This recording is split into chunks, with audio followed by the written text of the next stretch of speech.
Hi, Virgo. Okay, so this is the February 2025 planetary lineup and aspects. And you can take a screenshot of this so you can compare it to your natal chart.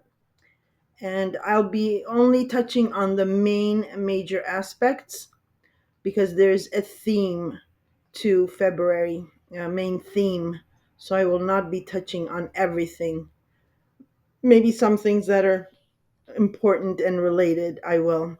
And don't worry that you're hearing this after like the third first to the fifth, because these are major aspects, so it's not on that hour, on that minute that you feel this. These major aspects will reverberate throughout the months to come.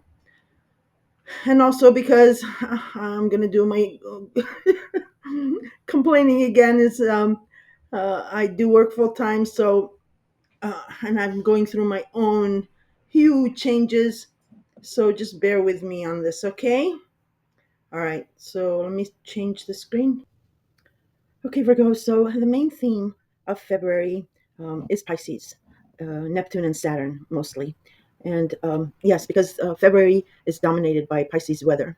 And you might say, well, every year February is dominated by Pisces weather. And yes, that's true. But this year and this February is very important because we have, of course, um, other planets that are making aspects that are important, that weren't making these aspects last February. Plus, this month is something of a precursor, like a movie trailer of what to expect the ending of Neptune in Pisces is going to be about. Because Neptune will leave Pisces after 14 long years in March. And then a few weeks later, Saturn also has been in Pisces the last 2.5 years. That will be leaving, and they will be entering, both planets will be entering Aries. But then Neptune and Saturn will come back into Pisces at the end of the year.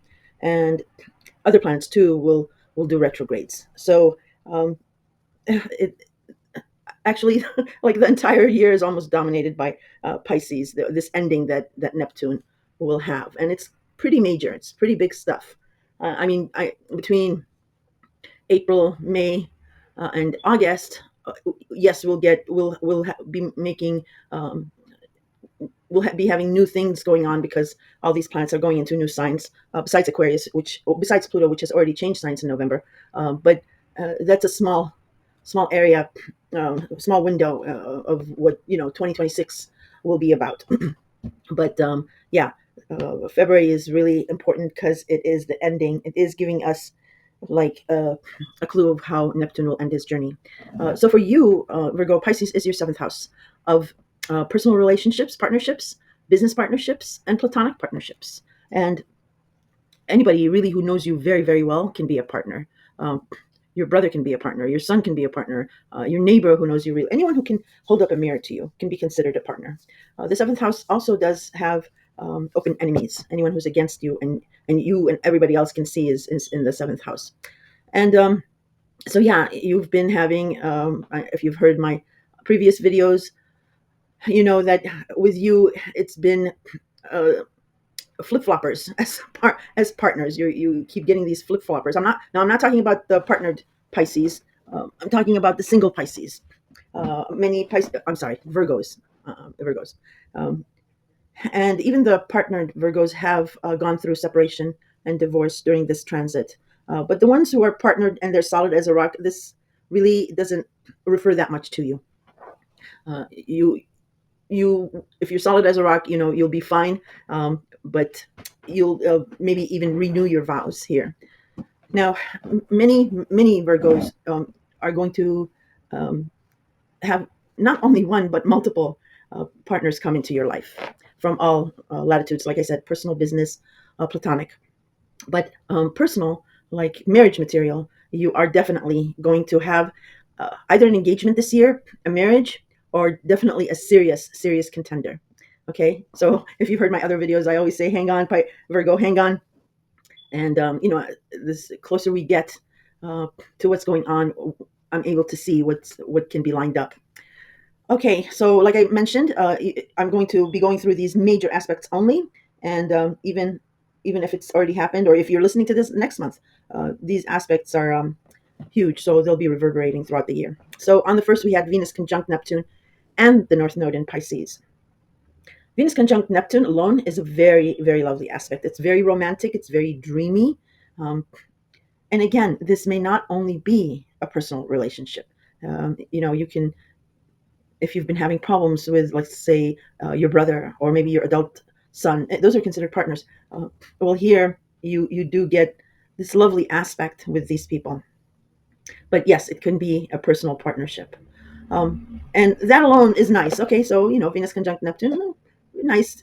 Yeah, okay, but it also conjuncts the North Node in Pisces, and that's very significant.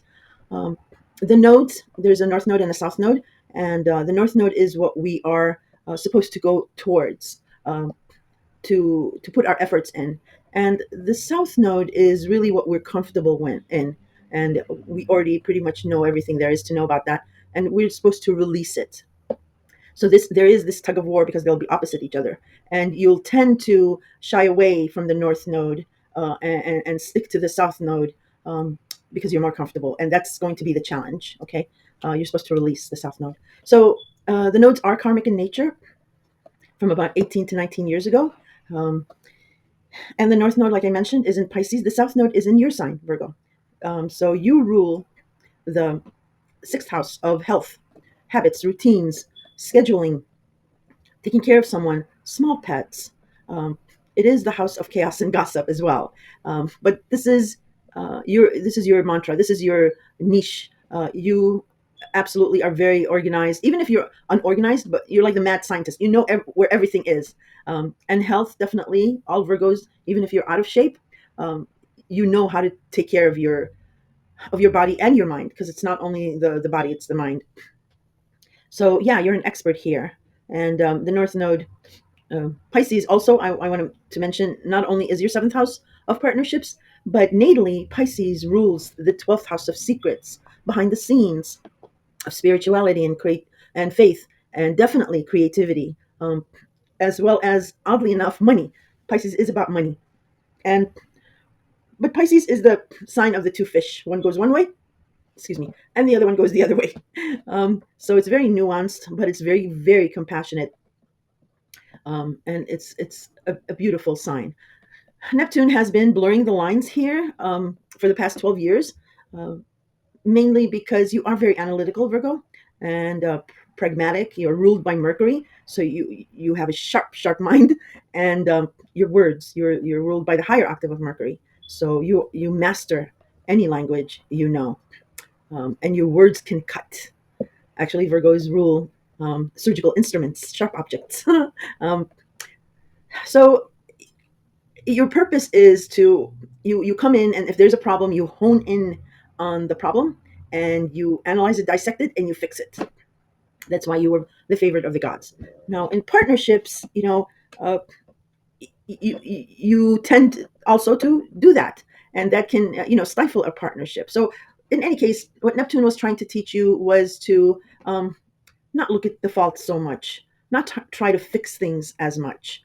It tried to blur the lines, and idealize something for you, and you have been going through that. But Neptune also is the god of ocean, small g, and the sirens calls, where sailors, drift off into the ocean in the mist and they get lost. And thus, regarding your partners, they could have been fishy, for lack of better words, or yeah, non-committal, because they were just confused about themselves. Now Saturn, in 2023, came in and started putting restrictions, constraints, obstacles regarding partnerships for you, because the boundaries were being crossed against you. And Saturn wanted you to, have a serious partnership, not a flip flopper. So either you mainly would see restrictions and boundaries, but he also restricted other partners who did not have, solid commitment potential to stay in your life. So that's why I always say the planets don't hate us. If they remove something out of our lives, or if they give us a hard time, it's for our own benefit. Okay. Now the North Node, the nodes work karmically. Sorry, they are karmic in nature, but they do work with the outer planets to bring about change. So what the North Node is going to do is going to bring a karmic person into your life. It could be somebody from the past, because, like I mentioned, Pisces rules the 12th house of the past and secrets. Um, or it could be someone new who seems like someone you've known about 18, 19 years ago, or maybe, yeah, in that window. Um, so this is setting something up. The other thing is the nodes work. Full moons are endings, and solar, uh, the sun entering, a certain sign, or new moons are new beginnings. And full moons are endings, yes, but they're like a culmination of your past efforts. They're more subtle. Eclipses are total lunar eclipse, partial lunar eclipse, and solar eclipse. Eclipses is just not within your control. They're powerful. They will eclipse something or someone out of your life that is not beneficial to you. Um, and as they do that, then the following would be a solar eclipse, and then you would get someone coming in new, um, so that it fills that vacuum up. Okay, and to get a clue about what's going on with this ending, um, think back to mid-September. There was a partial lunar eclipse um, in Pisces. So something did partially end, if there's such a thing, mid-September with a partner, or in regards to a partner. It might have not been like a complete ending break. That's it, because it was a partial lunar eclipse. But you felt that something ended with a partner. Um, so that should give you a clue about the ending that's coming in with Neptune, because then after that we'll have a solar eclipse and somebody new will come in. So that's how I wanted to describe it. So as you can see, it doesn't matter when you hear it, even though this aspect happened on the first, it's just giving you a clue. All right. And then on the same day, the sun in Aquarius semi squared the North Node in Pisces. So with Aquarius weather, Aquarius um, for you is your sixth house of health, habits, routines, and scheduling. It also rules futuristic gadgets, groups, friends. And I mean, natally, Aquarius rules the 11th house of friends, groups, your hopes, wishes, and dreams of the future. The 11th house is also can signify a second or third marriage. And if it's in any relation, again, to this node in Pisces, it might be a friend from the past that started out as a friend, or you were helping out somehow, um, and maybe it became more than that. Again, it might not be that person, but it's karmic, so it might be the same type of theme here. And it can translate to maybe a serious relationship here, but we're still going to have the ending first. Because Neptune will be ending his stay here, and the total lunar eclipse in Pisces, we're going to have that. So that's someone is going to be eclipsed out, so that they can make room for the new. But with the sun, with the semi square, with Aquarius, so something about your health or routine or schedule. For you, Virgo, if you paid attention back in October, November, maybe even December, some of you guys became really sick. Yeah, God forbid, but there was some sort of a wake up call, and that's simply your sixth house. So you need to, if you do have any ailments, or if you're burning the candle at both ends, and you're not getting enough sleep or enough exercise, or what have you. I mean, Pluto is, it's not like Pluto in Capricorn where it was super super heavy. It's Pluto in Aquarius, um, and Aquarius is an air sign. It's very uplifting. um, I mean, Pluto will still want you to face your fears, so he'll be still setting up things like that, power plays or control issues, or something you fear. However, this time it's Aquarius, and Aquarius just abhors any kind of rules or restrictions. He's all about breaking free, or freedom. He's ruled by Uranus, which is the planet of shock, surprise, and electricity. Um, and Aquarius is called the genius of the zodiac. Aquarius will still work with Pluto, and say, okay, that's fine. I'll play along with you, but there is not going to be any control issues on my watch. So we've got, hallelujah, we've got Aquarius helping us out with anything like that. However, again, your health is important. So pay attention to that. And most of you did get a wake up call, and did know that you were just wearing yourself too thin. and hopefully you'll stick to that. However, you're super busy about something, about a schedule, about a routine, and you just might get that slip back where you're not going to sleep again and on time and whatever. So just be careful with that. So with the sun in Aquarius semi-squaring um, the North Node in Pisces, and then semi-squaring the Moon in Pisces, it's just saying that yeah, in order for you to get um, if if you're going to get too busy with this hectic schedule and routine, your partnership house is going to suffer, or vice versa. So that's what it's implying. But the major aspect I wanted to talk about first was that Venus conjunct Neptune and the North Node in Pisces. So I hope I've explained that to you. If you have any questions, I answer all questions. You can put it in the comments below. Now, on February 3rd, Mercury in Aquarius will trine Jupiter in Gemini. This is a really nice aspect. There's mutual reception here because Mercury rules Gemini. Mercury is also your core ruler, and you're ruled by the higher octave of Mercury. Um, and Aquarius is an air sign. So there's talk, discussion, agreements regarding your health habits and scheduling that that is sitting well with your career status and reputation or authority figures. So yeah, like I'm saying, there's something about your job, your career that's getting you super busy. Your schedule has to match something, and here Jupiter is helping out, and so is your core ruler Mercury. Um, just be careful of any exaggerations. So, like for example, Gemini is your 10th house of career status and authority figure. If if you're speaking about changing your schedule and explaining how it goes to it, let's say an authority figure, and authority figures absolutely love Virgos because you're the best executive assistant anybody can have. So they might exaggerate and say, yes, definitely we can change this, change that, whatever, but it may not be possible, or they're just exaggerating a bit. You may want to get this done, but and they say, okay, it'll be done by your timeline, but it might end up being a little later. That's just an example, so that you can understand and match it to your own personal situation. All right, on the 4th, Venus will enter Aries. um, so this is very important for you. uh, Sorry. Aries is your 8th house of joint finances, intimacy, um, the past, of the taboo, of inheritance, government benefits, taxes, credits, bank loans. And it is the house where other people value you.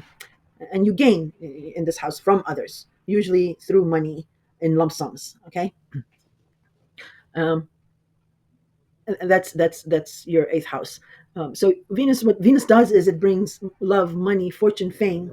Uh, so yeah, starting the 4th, you will see benefits from others, and for the majority of you, is you are gaining from others, and it looks like money more than anything. But also, there's a good chunk of you, well, maybe not a good chunk, but there's some of you who are discussing something about inheritance. Inheritance. Um, there's an issue. Um, there's some kind of issue, or maybe an obstacle. Anyway, it can be many different things, but yeah.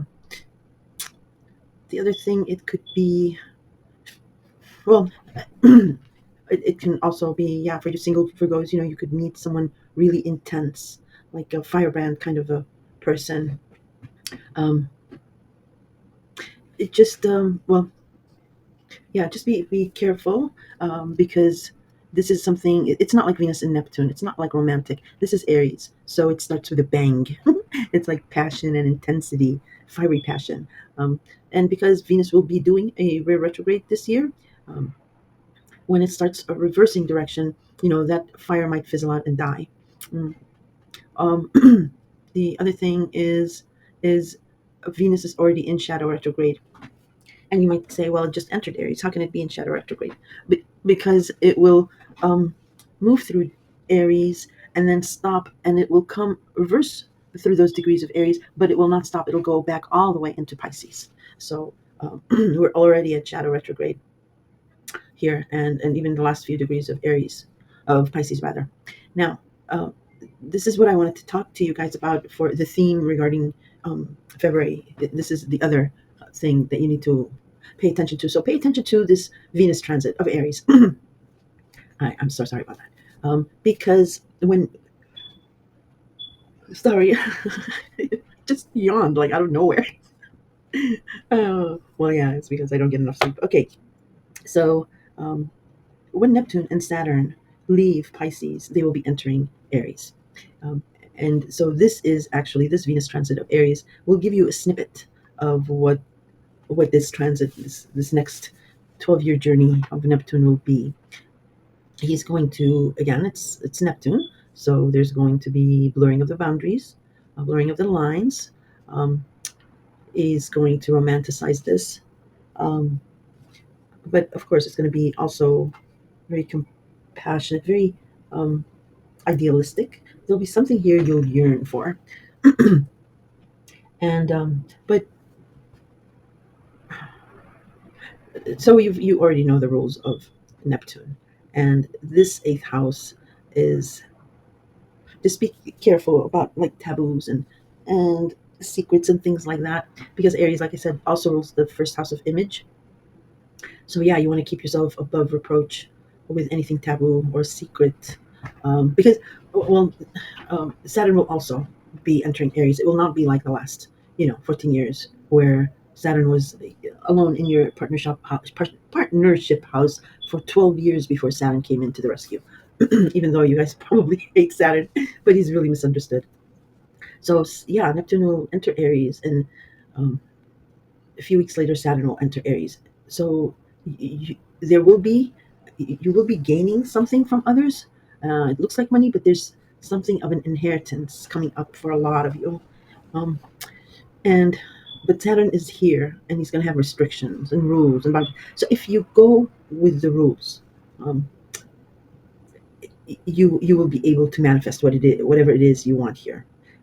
We do have another eclipse in Aries coming up, and I will be mentioning that in the next month's horoscope. So, so just look for that. But yeah, pay close attention to this Venus transit of Aries. It will definitely give you uh, a little movie trailer of what to expect when Saturn and Neptune change signs. And on also here on the 4th, which is today, Jupiter will station direct in Gemini. Gemini is your 10th house of career, status, and reputation. I've already discussed that. But whatever was stuck, because like when Jupiter first entered Gemini back in May last year, you were getting several opportunities, not one, regarding your authority figures helping you out, regarding your career, um, status was being elevated. And again, Gemini rules the third house of neighborhood and siblings. So that was all in the mix. This is going to start expanding again. Whatever was stalled last year that was good to you is going to pick up starting now. But and whatever stalled last year or whatever you feel was reversed will be reversed now in your favor. So yippee, you probably already are talking um, with regarding several opportunities regarding your career. Okay, and then we move on to February 7th. We do have Neptune conjunct the North Node in Pisces. That's beautiful.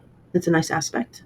Again, something about your partnership and about a karmic partnership. Uh, I want you to also know that you're not going to have just one partner pop up. It's going to be, um, it's going to be, you're going to get many partners, uh, only because there's a lot of things going on in your chart. But I'm not going to get sidetracked and do that. I'm trying to stick to February. So don't think like, you know, if you meet someone here, then that's it. That's the person. There's still a lot going on, and it'll be throughout the year. But yes, you will have a committed, like a serious relationship by the end of the year. All right. So, and then Mercury in Aquarius will semi-square Venus in Aries. Um, so, talk discussion regarding your health or your routine um, is not sitting well with your joint finances house. Um, Joint finances, taxes, government benefits. Uh, it can be a lot of different things.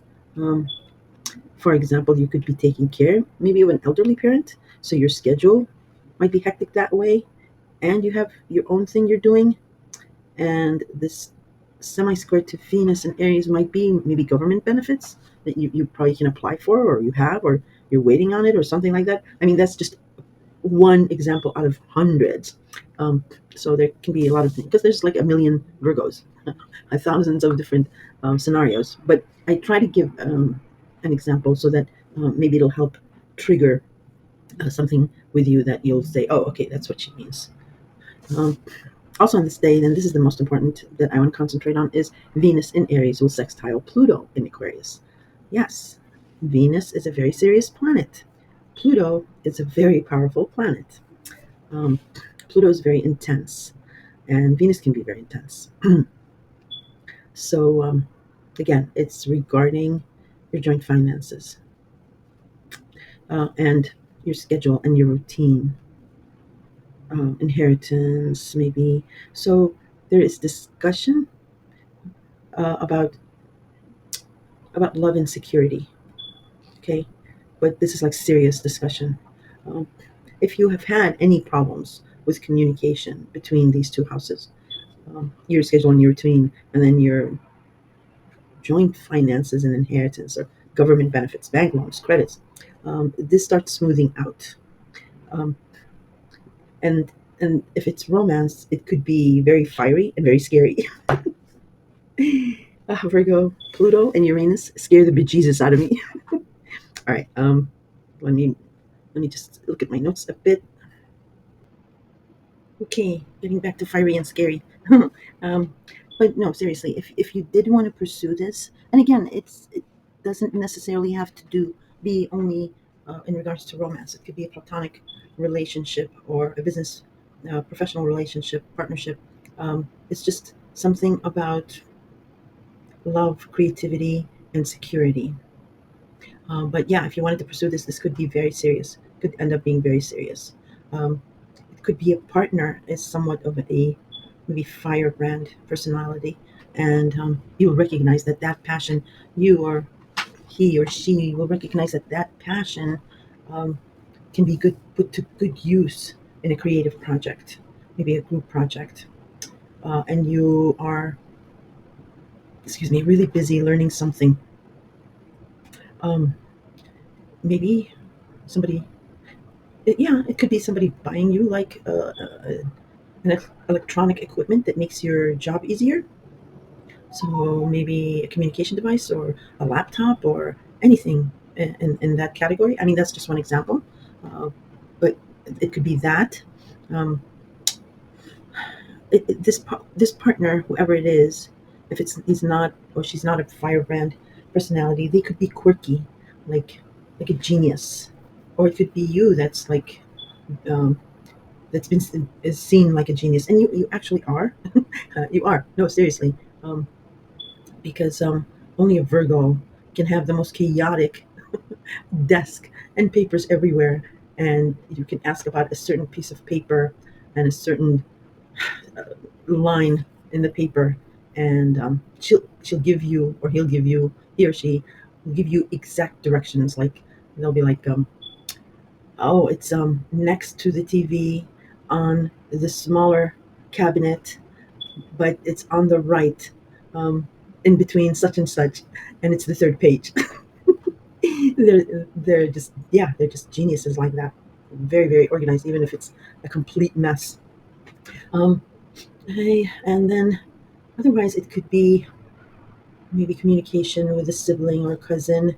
Um, uh, if it's not like a partnership or something like that, and maybe it's this genius person or quirky person, they might still be like a hothead or something like that. But here you are, you're like blown away by the compassion and understanding. It's like you never thought that they would be a compassionate person. Like you knew they could be, but it would never come out. But here, for some reason, well, it's Venus and it's Pluto, they're powerful. Here it comes out, and it's really nice because this is like a coming together, like different minds coming together, different minds that don't agree coming together and creating something really creative, really beautiful. So yeah, an exchange of work and ideas, or analytics and creativity. And you are the perfect person to be in all this mess because you are very analytical and you've gained a lot of creativity with Neptune's transit. Excuse me.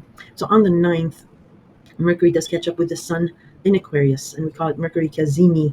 So if there was any missed opportunity to say something, or if you missed an information, or even if there was something lost, here you find it. Nothing's more powerful than the Sun to illuminate all the dark crevices. So you may find it, or you may, get an important piece of information that maybe you missed. Okay, someone might give it to you, and it might be regarding your job, um, or about taking care of someone. Um, yeah, so because it's your sixth house, and of course that's routine. Is naturally it would be related to a job, you know, your routine. All right, sorry.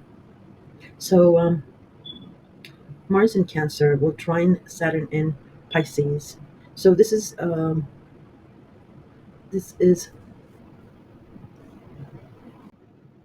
okay. So this is the second of three trines that we've had and we will have. The first Mars in Cancer trine Saturn in Pisces was the end of September. And Cancer is your 11th house of friends, groups, associations, your hopes and wishes of the future.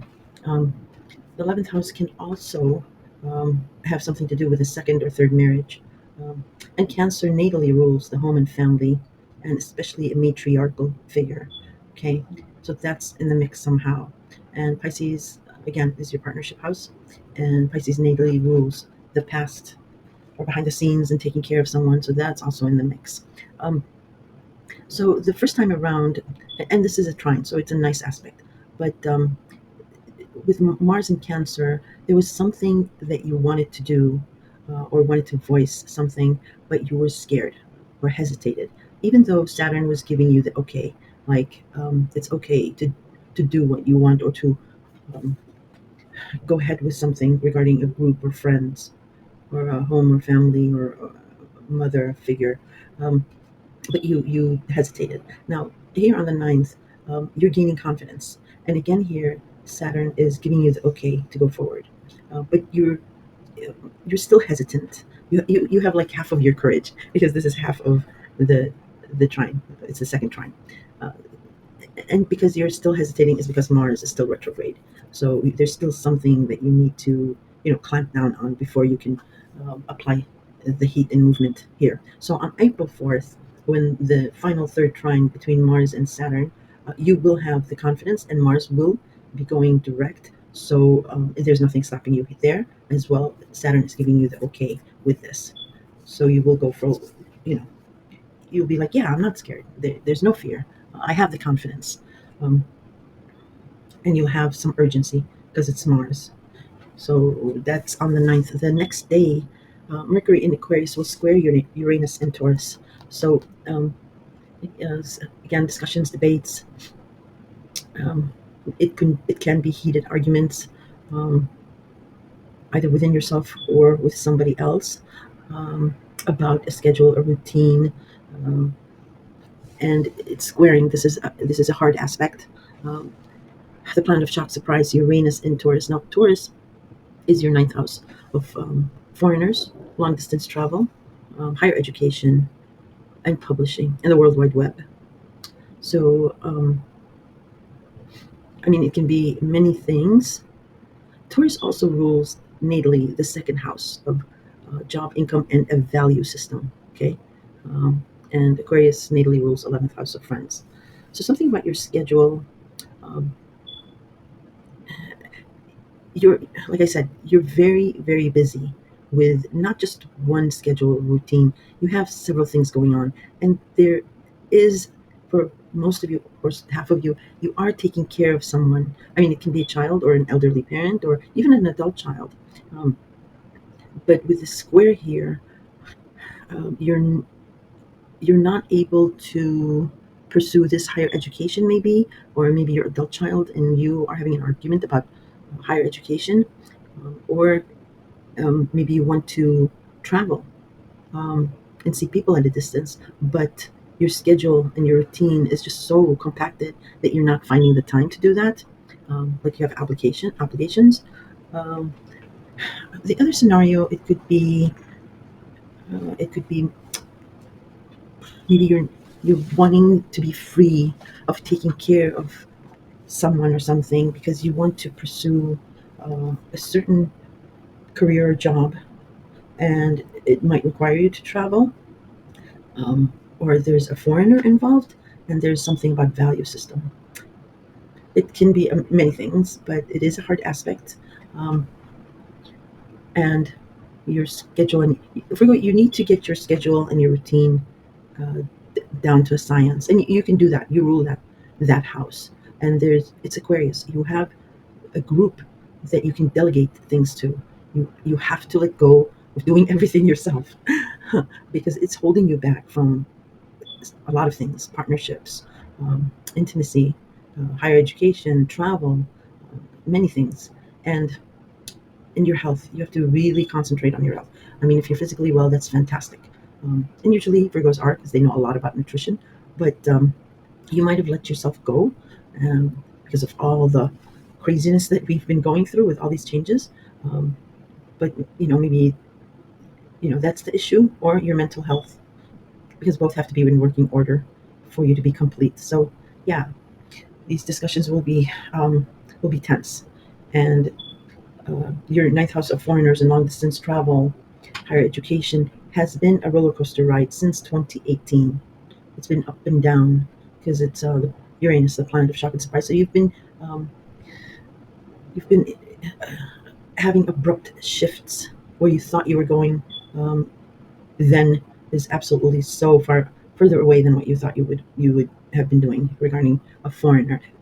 And Taurus is also a fixed sign, so they're very stubborn. So you might have been, there might have been some kind of stubborn regarding foreigners, or um, again, higher education, and there's maybe value system was involved, or money. Um, in any case, Uranus is the wild card here, even though there's a lot of power with Aquarius because you've got Pluto, the Sun, Mercury, um, but Uranus is a wild card. So we can never really predict what might happen, because it's, for example, Saturn will be like, yeah, it's going to take us a couple of years to go over these few mountains. I don't know if I already mentioned this in your video. I'm sorry if I did, but I'm just, for the sake, if I didn't, I want to get it out there. Um, and Uranus will say, "What? 2 years? Oh, no, no, no, no. We're jumping over these mountains." So this thing's shocking abruptly, and sometimes at the time it seems tragic, or very, very disruptive, emotionally disruptive. But once the dust settles or time passes, it's like a blessing in disguise. Like, oh my God, thank God that happened, even though I fought so hard against it. That's what it can translate to.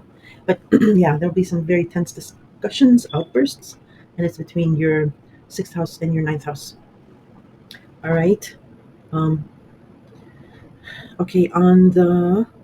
Yeah, it was Mercury. Then on the next day, the Sun in Aquarius will square Uranus and Taurus. So first the discussions, and then we see it clearly the second day. On the 12th, we'll have the moon in Leo square Uranus and Taurus. And then we will have our full moon in Leo. That's you know, the talk of the month regarding full moons. And naturally, the full moon in Leo will be opposing the sun in Aquarius. Sorry. Um, so moon in Leo squaring Uranus and Taurus. So Leo is your 12th house of behind the scenes, secrets, the past, your spirituality, your faith, um, taking care of someone, confining spaces, being alone, and hidden enemies. Okay. Um, and Taurus again is your ninth house of foreigners and travel. Leo also natally rules children, romance, or a lover. And this, because Uranus is involved, um, there might be something surprising or shocking, maybe regarding a foreigner. Um, it could have something to do with your children or an adult child. Um, in something in secret that shakes you up somehow. Because then, right after that, there is an ending in your 12th house of hidden secrets and hidden enemies and the past. So it's something, and that will oppose your 6th house of health habits and routine. So um, there's going to be something very abrupt that happens that might shock you, surprise you, and just go with the flow. Because if it doesn't disrupt your routine or schedule, you might um, get an ache or two because it's the health house or your psyche. Mm. I always say, try to avoid permanent life altering decisions on a full moon because I'm from the camp where um, many astrologers, many people say full moon, it'll be illuminated, you'll know everything. Yes, it's a full moon, it illuminates. However, it's still at night, it's still hidden. There is still something hidden here that you are not aware of. It can be very mundane, or, it can be, depending on your situation, significant. But there is an ending here. Something about your 12th house. It's not an eclipse, so it might be a culmination of your past efforts, a fruition of what you've been working on in secret or behind the scenes. Yeah, and you're just being seen because, or it's in a shocking way. People are maybe shocked, like, "Wow, you did a lot, or you've come full force." So that's the 12th. Okay, moving on. On the 14th, Mercury enters Pisces, and let the talking begin. So um, it'll be thinking, um, talking, communication of all types regarding and with or from partners. Pisces is your partnership house. And again, maybe something about the past or something behind the scenes. And it could be related to money because Pisces, ironically, is also related to money. So the talking here will be almost psychic, intuitive, um, dreams. You may start having vivid dreams, very smooth dreams, um, and it's spicy. So it's empathetic listening, empathetic conversations, but there is also duality of speech and or thinking. It's Pisces. It's the sign of the two fishes. One goes one way, the other one goes the other way. Um, but that's why we love Pisces, right? Um, so there's a lot of nuance with Pisces. And Mercury rules, well, he's your co-ruler, and also Gemini. Gemini is very practical, very pragmatic, and you're very analytical as well. So again, it's like trying to pin a fish down. You can't hold a fish; it slips out of your hand. So when I say duality of speech, it's like do as I say, not as I do, something like that. Um, like you might say something but mean something else. There might be exaggeration. Um, to be compassionate, maybe. Um, but there will be confusion, and it's actually um, makes sense that we'll have the first Mercury retrograde of 2025 in Pisces. So we will be repeating these conversations because, yeah, it'll be very fluid kind of talk. Like, people say, well, you said this, and words matter. And, somebody else or you might say, well, yeah, but I'm talking about the bigger picture, the overarching theme. And it could play out something like that. So we will be revisiting um, with the retrograde. We're going to go over these talks. Yeah, over these talks 3 times. Once direct, once retrograde, and another time going forward. Because you can just imagine having something nuanced be practical or analytical. It's very, very difficult. Hmm. So I wanted to say something else, but yeah, I think I've beaten a dead horse. But yeah, just anything Pisces this month, pay attention to because it really gives us a clue as to how Neptune will end its journey. Um, the next most important aspect is, am I missing something here?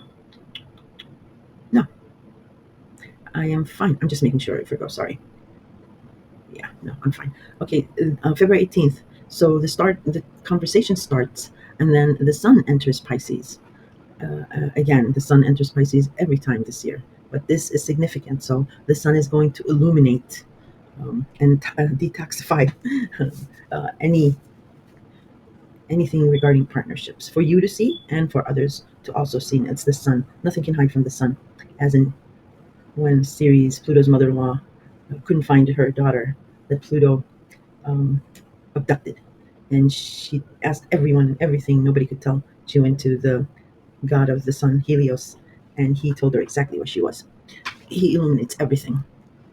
So yeah, with the sun entering Pisces on February 18th, so mid-month towards the end of the month, um, the sun will illuminate an ending, Virgo, with your partnership house. Um, Anything about your partnership house, because you might say, well, the sun just entered, what, it's not a full moon, why is it an ending? It's because Pisces is the last sign of the zodiac. So we've gone through the whole zodiac and we end the journey in Pisces. That's why I'm saying Neptune's exit is going to be very important, and the latter half of the year is going to be very important as Neptune will go back into Pisces. So we we see an ending here because we're anticipating a new beginning, because then the sun enters Aries and it's spring and it's a new beginning. So think of this as these last few weeks before the sun enters Aries as spring cleaning. We want to get rid of the dead wood, things that are broken, things that we don't need out, so that we make room for the new, like, a vacuum kind of situation. Okay. The other aspect to pay attention to is Venus in Aries will semi square Uranus in Taurus. So, something again about your eighth house, joint finances, mm, inheritance, and all that good stuff will have an issue with something regarding long distance travel, higher education, and or foreigners.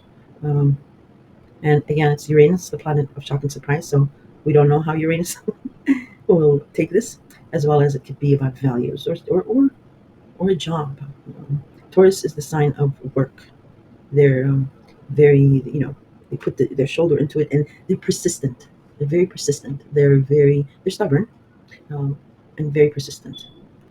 So, yeah, there's some aspect there um, that's squaring off, but it's a semi-square. So, and it might be beneficial. This might be beneficial because it is your eighth house of other people's money. You might be managing somebody's money. Um, and I don't know what the foreign relations. Maybe they're at a distance. Maybe they're foreign, or maybe you're the school administrator taking care of finances. Yeah, it can be anything. But look to that. That's a um, those are heavy duty planets. So on the 20th, Mercury in Pisces squared Jupiter in Gemini. Um, it's a square. It's a hard hitting aspect. However, this is mutual reception. Mercury rules Gemini, as well as it's your core ruler, and Jupiter co-rules Pisces. So it's to each other's benefit here that this square will work. And I always say, do not fear the squares. Embrace the squares. They do jumpstart things that are stagnant. Um, and Jupiter now, remember, is direct, and it's picking up speed. So something regarding your 10th house of career, reputation, status, and authority figures. And there's a duality here. It's a sign of the twins, as well as maybe siblings, cousins, your neighborhood is in the mix. And then partners, business, personal. Um, there's a benefit here, Virgo. What I see is partners helping you, discussing on your behalf, or helping you, um, communicating to you what they can help you with your career, your status, your reputation, or maybe a sibling is, maybe you've had problems with a sibling, and here's someone neutral, maybe, or a partner is getting you guys to communicate here again. So these are emotionally charged words and communication, and it may be about you or it may come from you. But what happens is after the storm settles, if there is one, there is a feeling of maybe too many insults were were thrown about. Um, it may be that, but again, it's a mutual reception. I think it's a beneficial discussion, even if it starts out heated. There's some kind of understanding afterwards. So yeah, look to the 20th. Just looking if I'm missing anything that I wanted to say about that. No, I'm good. And then the next aspect is on the 23rd, Mars. Finally, Mars only um, goes through a sign in a few weeks. Mars has been in Cancer and Leo since September. Wow. Um, as much as Mars hates going backwards, I'm about to done with this too. So Mars stations direct in Cancer, and like I always say, pay attention to these few days because when they station, there's something, a veil is lifted, and we sneak a peek. Um, but yeah, there's also Mercury in Pisces trining Mars in Cancer on this day. There's Mercury in Pisces semi-squaring Pluto in Aquarius. Ouch. Ceres, the planet of compromise, enters Pisces. Ceres brought Pluto down to his knees. They take that, Pluto.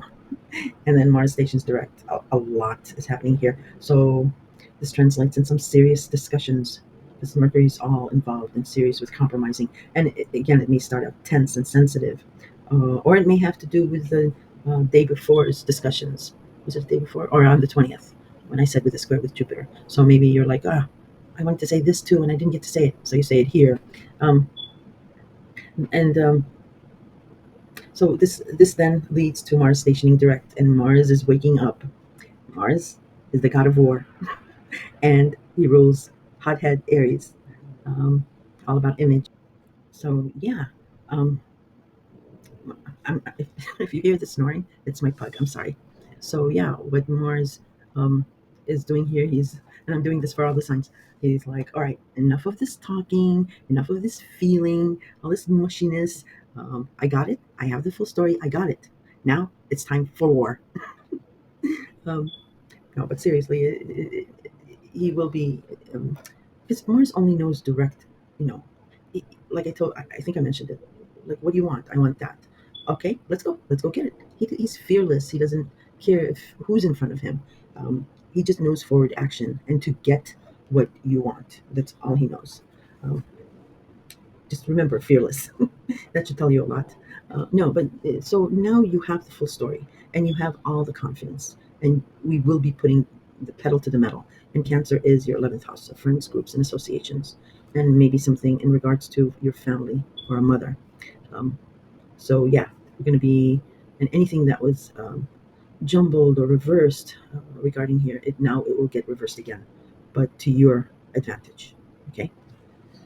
So on February 25th, Mercury conjunct Saturn in Pisces. Oh, for the love of Lord. It's like you fix one side and the other side messes up. So yeah, it's this is a tense aspect. So more serious talk. Oh my God, Mars is not gonna like this. More serious talk, but here, yeah, here some people will just be like giving up because there still remains these obstacles by Saturn, these restrictions, these rules. So it's about your partnership. It's from your partners, or you're going to be, you know, laying down the law on something. But if it is you, um, you might be like, okay, I give up. And it's Pisces, so there's faith in here, spirituality, where someone, you or someone will say, well, it's God's will. I guess this was meant to be. Um, and then poof, magically, it happens. I don't know if you've ever been in that situation where you've worked so hard for something and you keep getting pushed back, um, where you like give up, but then as soon as you give up, it turns in your favor. You get it. Um, so yeah, it's Saturn may release something here that you want, um, or you may be the compassionate, understanding person towards a partner that maybe you've been, just laying down the law on. So that the energy of acceptance, and there's compassion here, um, is the lesson learned. And Saturn then releases those restrictions because, yeah, the lesson is learned. That's what I was after, is what Saturn is saying. And you finally understand, you finally get it. So this is a very powerful day to Virgo, pay attention. And like I said, it's not just on that day, on that hour. These are Saturn is a slow grinding planet. And then on the 27th, we do have a new moon in Pisces. Lovely new moons in Pisces. They're very beautiful, but this is not a clean full moon. It will square Jupiter in Gemini. So Gemini is your house of career status and reputation. But again, there's mutual reception here. And this square, as much as it's a hard aspect, um, there's benefit here for both your partnerships and your status and career.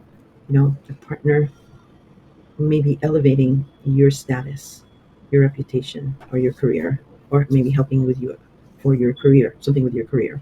Um, because then Also on this day, Mercury in Pisces will sextile Uranus and Taurus. So something surprising, a conversation about a partner or from a partner that is that is something surprising about higher education, foreign travel, or publishing.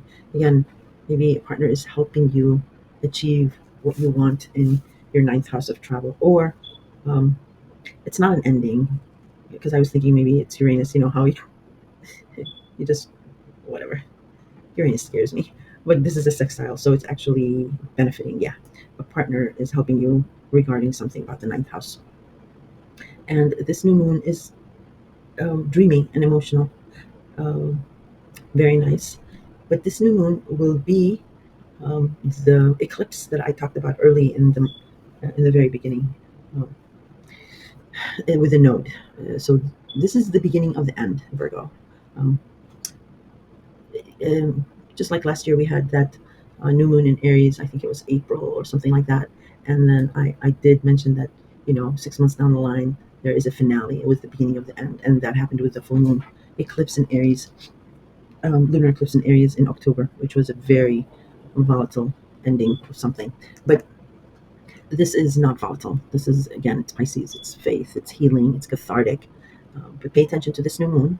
Whatever this new opportunity is, it is the beginning of the end. It is a new way to end whatever there is in this partnership house. And remember, um, if you are happy in your partnership, if you have no problems and you've been married for years and years, or whatever platonic relationship that you can associate with this, maybe there is nothing to fear here.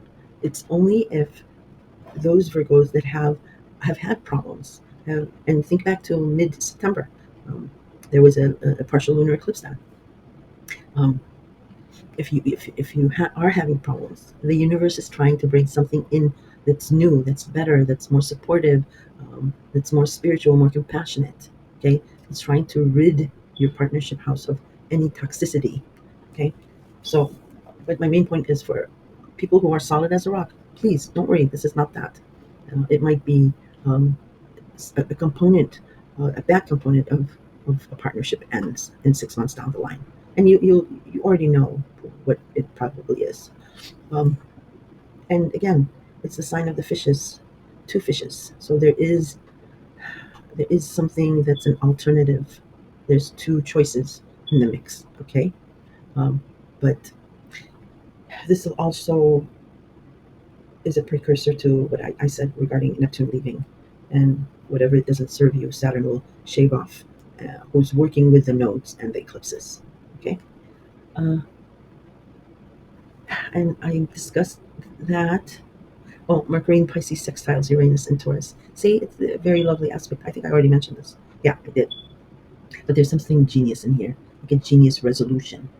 Um, yeah, look to see. This is a very important month, Virgo, because, like I said, it is in relation to this huge shift that we're going to have in March and April with Neptune leaving, and then the nodes continuing to take out the dead wood, and then the nodes also bringing new karmic things in with solar eclipses. And then Neptune and Saturn will come back to Pisces in the latter half of the year, as well as other planets. And if you've heard my year ahead scope, I've discussed it a little bit. But what we're going back to is, don't worry, we're not going back to the pain and the emotion. This month clears this out. It's very cathartic here. And also when Neptune leaves Pisces, what we're going back to is a completely brand new world. But we are tying up loose ends. Reconciliations, resolutions are in the mix, and it's very very nostalgic. It's beautiful. I'm saying this to all the signs is, when I was younger, my mother, God rest her soul, I used to be, sometimes angry. I hate my life. I hate this. Why me? Blah blah blah. And she would just look at me and smile like that, throw a little laugh, and I'd be like, "Why are you laughing at my pain?" And she said, "You know what? There'll come a day in the future where you'll remember these days and you'll say these were the best days of my life." And and I was like, "Are you crazy? I'm going through a tragedy."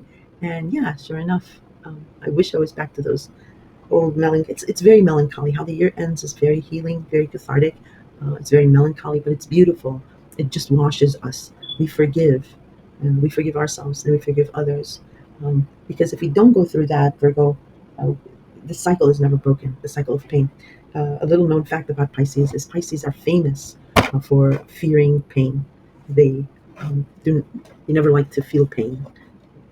And that's the whole thing about Neptune and blurring lines and numbness. Alcohol and drugs, are all in with Neptune. So that you, you know, because Pisces just likes to run away from pain. But it is, and Saturn. That's why Saturn is with Neptune's ending here, because Saturn says if you don't feel the pain, if you hide from it, if you keeping yourself numb from it, the cycle will never be broken, and you may use that pain against others because there's no compassion, because you've never felt pain.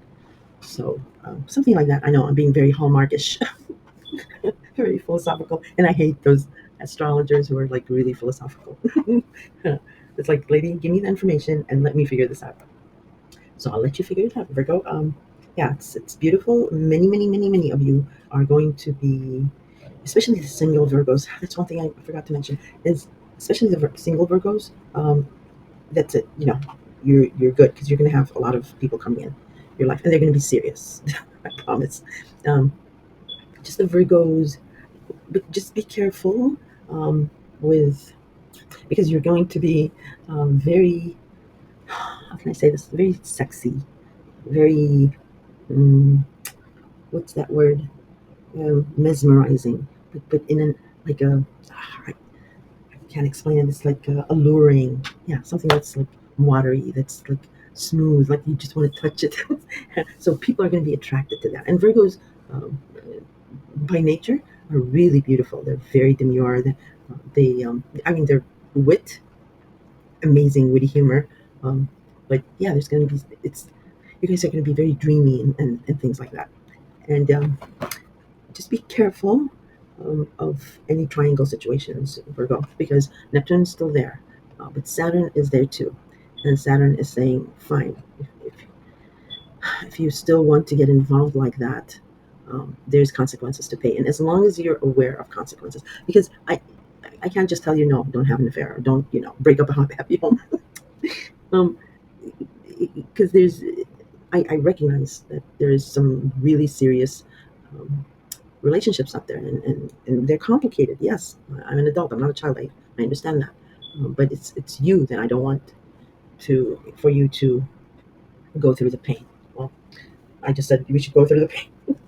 I know I'm contradicting myself. Um, anyway, watch February and see what happens. But for many of you, you are going to have a very serious, committed relationship. Many of you are going to get married, engaged, or have, yeah, a serious one-on-one, mano y mano.